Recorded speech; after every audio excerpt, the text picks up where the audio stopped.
The following segment is sponsored by Intermountain Healthcare and the Utah Department of Health. Now, no matter how old your kids get, they're still your babies. Everyone would agree it's pretty tough to be a teenager, especially. And not too many adults would want to return to that time in their lives. We have Katrina Jensen here from Intermountain Moms with some tips on how to talk to your teen. And I mean, we have the school shootings and we have suicides and so many really hard issues to bring up. How do you talk to your teenager about this when they're already struggling?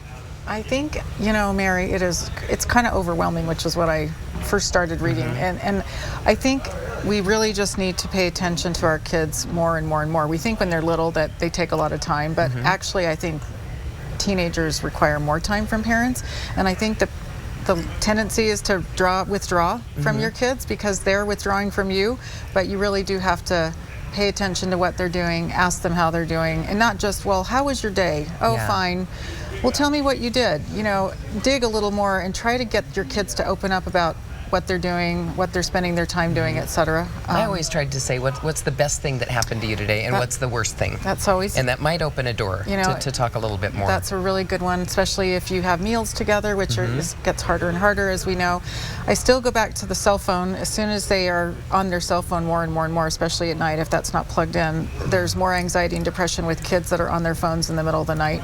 So that's another way to identify issues. Well, and I just saw the little banner said, get help when you need it. It's okay to get help.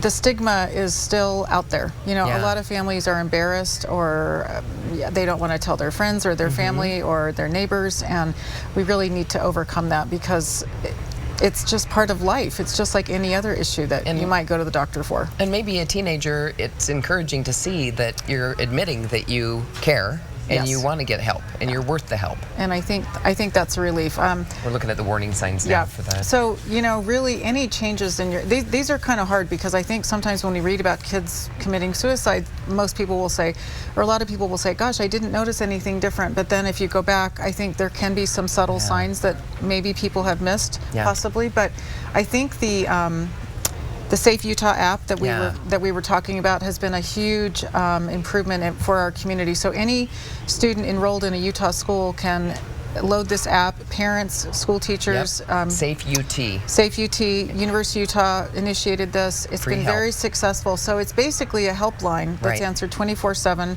It doesn't have to be that someone's, you know, in huge trouble, just that you might need to talk to someone. Questions, right? Sorry, we're out of time. Safe UT app. That's the trick, Ron.